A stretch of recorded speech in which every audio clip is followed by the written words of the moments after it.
ubushakashatsi bumwe na bumwe bwagiye buvuga ku mpamvu dukora ibyaha. Murakaza neza kuri channel Imboni y'Ubwenge, njye wakusanyije amakuru ngiye kubabwira Northstar usanzwe, nkaba ngiye kubasangiza ku mpamvu 5 z'ingenzi zituma abantu bakora ibyaha. Ushingiye ku bimenyetso byatanzwe n'abashakashatsi. Ikimenyetso cya mbere ni ubwoba. Ubushakashatsi bwa APA, American Psychological Association, bugaragaza ko 80% y'ibyaha, ubuhemu, ubwambuzi bishingira ku bwoba bwo guhomba cyangwa gutakaza icyubahiro. Ubwoba ni imwe mu mbaraga zikomeye zishobora gutuma umuntu asenya kurusha uko yubaka. Ubwoba kandi butuma umuntu atakaza ubushobozi bwo gutekereza mu buryo buciriritse. Ubwonko bwacu bufite igice cyitwa amygdala gishinzwe gutanga ubutumwa bw'akaga. Iyo gikunze kwangirika cyangwa kigakora cyane, umuntu ahitamo kwihangira indi nzira itariyo, inyuranye n'iyo ubwonko butekereza.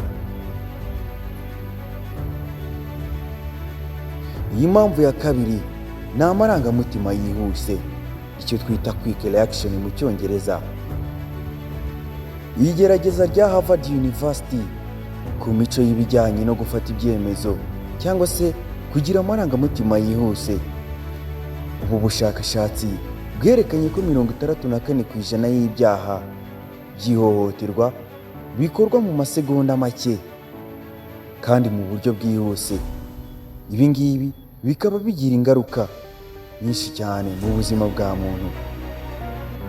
Amarangamutima nk'umujinya, ishyari, irari cyangwa agahinda kenshi bishobora gufunga imikorere y'ubwonko. Ibi bituma umuntu akora icyaha atabanje gutekereza cyangwa ngo atekereze icyo bimutwara nyuma y'icyo cyaha, bitewe no kugira amarangamutima yihuse. Impamvu ya gatatu ni igitutu cy'itsinda, aho dusanga igitutu cy'ibigare. Nk'uko abantu bakunda kubaho abandi bari, ubushakashatsi bwa Stanford bwiswe Peer Pressure Experiment bwerekanye ko abantu 7/10 bahindura imyanzuro yabo kugira ngo bahuze n'itsinda bari kumwe, niyo byaba binyuranye n'ibyo biyumvamo, babikora kugira ngo bahuze n'abo bandi bari kumwe. Abantu bafite kamere yo kwemerwa, iyo itsinda barimo rishobora kujya mu byaha, biragorana ko umuntu umwe yahangara abandi bityo agahitamo gukora nkabo. 60% y'urubyiruko rwishora mu biyobyabwenge kubera icyo twita ikigare, peer pressure mu Cyongereza. Tugiye ku mpamvu ya kane. Impamvu ya kane ni ubumenyi buke cyangwa ubwenge buke mu mvugo zisesereza. Raporo ya UNODC, United Nations Office on Drug and Crime, iragira iti mu bihugu bikiri mu nzira y'amajyambere 40% by'abakoze ibyaha bikomeye bari bafite ubumenyi buke ku mategeko cyangwa ku ngaruka z'icyaha. Bityo ubumenyi buke si ubushake buke, ni uburwayi bw'amaherezo, niko bavuga. Abantu benshi batanga ubuhamya bavuga ko bakoze ibyaha ariko batibuka ko amategeko abihanira cyangwa abivuga yabaga ariho.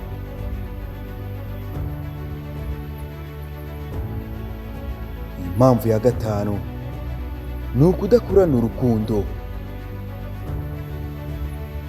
Ibitekerezo bya Dr. Bruce Perry, impuguke mu mitekerereze y'abana, yerekana ko abana batigeze bakundwa cyangwa ngo bitarweho neza bakura bafite ibyago byo gukora ibyaha inshuro zikubye 8 ugereranyije n'abandi bakuranye urukundo. Bityo umuntu utarigeze akunda ntamenya gutandukanya icyiza n'ikibi mu buryo bwuzuye, aba afite amahirwe yo gukora ibyaha bitewe no kugira urukundo rudahagije kuva mu bwana.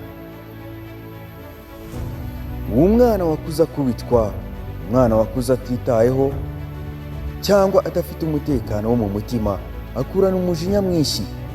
Iyo ageze mu buzima bw'abantu bakuru, ibyo bikaza kuba byabyara ibikorwa bibi, icyo twita icyaha.